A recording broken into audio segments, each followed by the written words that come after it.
Hi guys, and welcome to this quick video. As per request, I wanted to show you which kind of glyphs I'm using on the skills of my Stormbringer, and to be honest, Stormbringer skills are quite clear-cut. I mean, you can of course use many different effects, but in my opinion there are only very few that could be applicable to as many possible different situations. So here we go. As you can see, I currently have no glyph bonus, which is my preparation for mass PvP, because I rather get a steady 5% more damage from anyone than getting 15% more damage from a burst class like a XIII that is circulating on me like crazy. So I'm not taking that risk. Steady 5% damage increase is something I can handle and something I can calculate with. Damage spikes are always very difficult. So let's get right into the first skill.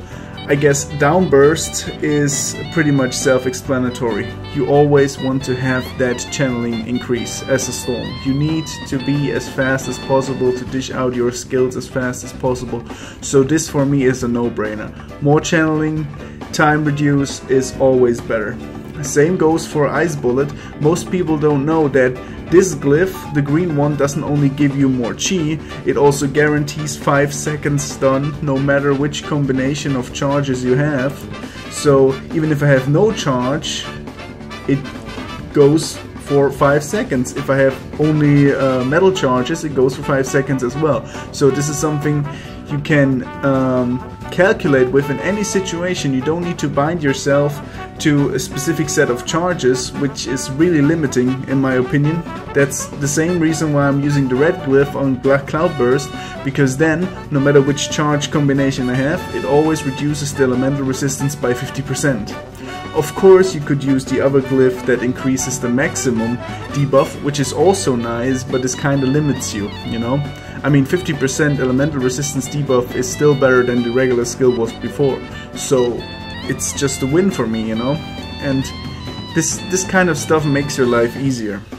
As for Moonblade, you don't see me using Moonblade that much in mass PvP because that skill is quite chi heavy and stuff like that, so and I mean, it's a 25%, it's a 30% damage increase, so it's not really worth it to use it for me. I mean, other classes have way better DG type skills, so I don't need to use that. But I'm using the blue glyph on Moonblade because when I go in Reperform, no matter which combination of charges I have, it will always trigger the DG debuff. And this is exactly what I want. I always want to have the DG debuff ready whenever I need it, when I'm in Reperform at least. And when I'm out of Reperform, I mean, it doesn't really matter, you know. And going on to the next skill is Sonic Boom. I really like the Argent glyph on Sonic Boom because with a level 5 to 7 glyph, as you can see, it increases the damage by 17% more while being in Reperform. And this skill hurts like crazy when used in Reperform. The damage is nearly the same as when I'm using Frozen Lightning with either all water or all metal charges.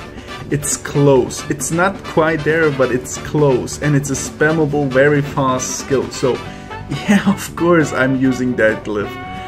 And the last glyph is kind of my, you know, my special glyph.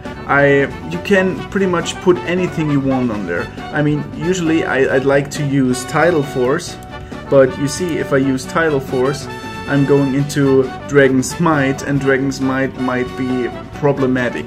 But of course, this is the best glyph for Tidal Force in my opinion, because it increases the chance to actually use those freeze or cold ice stun-ish effect, which is pretty nice, but you know, I get Dragon Smite, and this is something I don't really like. I mean, you could also use Deafening Thunder just to switch between the bony, which I also pretty like, because if you 1v1 and you want to have a specific bonus, you can instantly switch between Tigers and Dragon Smite, and this is absolutely amazing because you stay versatile. Of course, the effect of Deafening Thunder is kind of, I mean, you don't really need that in PvP, but that's not the important point. The important point is the glyph bonus here. So I usually stick with Frigid, because with Frigid I get more chi when I use that skill, and I'm spamming that skill anyways. And I have no glyph bonus anymore, and thus can calculate all the damage that hits me. I thought about all the other glyph possibilities, but you know, the other glyphs don't really impress me much. So that's it, guys. In my opinion, those are the skills that you definitely need to use as a Stormbringer. Or at least I would use them, because they allow you to stay versatile with your glyph bonus, which is one massive advantage compared to people that are using different skills but then are forced into a specific glyph bonus. So then if you fight them regularly, you can say, oh, that dude has that combination, so he has that glyph bonus, okay, then I switch my glyphs to that and I can kill that dude easily, you know? That's something I don't want to have. I want to be versatile, and I want to be ready for every possible situation. So guys, that's it. I hope you liked that video, and I hope I could help someone out with figuring out the glyphs for the Storm. And as I said, as you can see, it's pretty straightforward for the Stormbringer class, and I see you next time. Bye bye.